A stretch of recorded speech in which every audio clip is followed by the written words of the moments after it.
আজকে আপনাদের সাথে খুবই একটা গুরুত্বপূর্ণ টপিক নিয়ে আলোচনা করব। সেটা হচ্ছে কেন মানুষ ইন্টারভিউ বোর্ডে নার্ভাস হয়।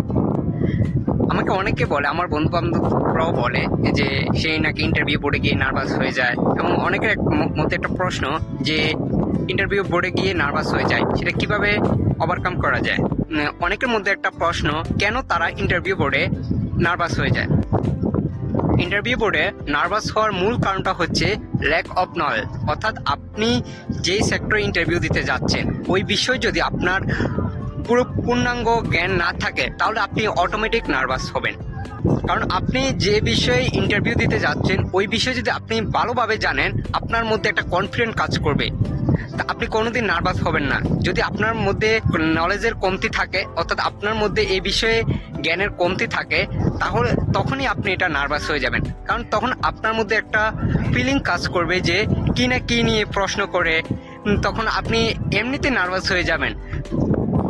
যারা বলে যে অনেক কিছু জানার সত্ত্বেও ইন্টারভিউ বোর্ডে নার্ভাস ফিল করছি, আসলে সত্যি কথা বলতে তাদের সেই সেক্টর নিয়ে জানার অভাব ছিল, সেজন্য তারা নার্ভাস হয়ে গেছে।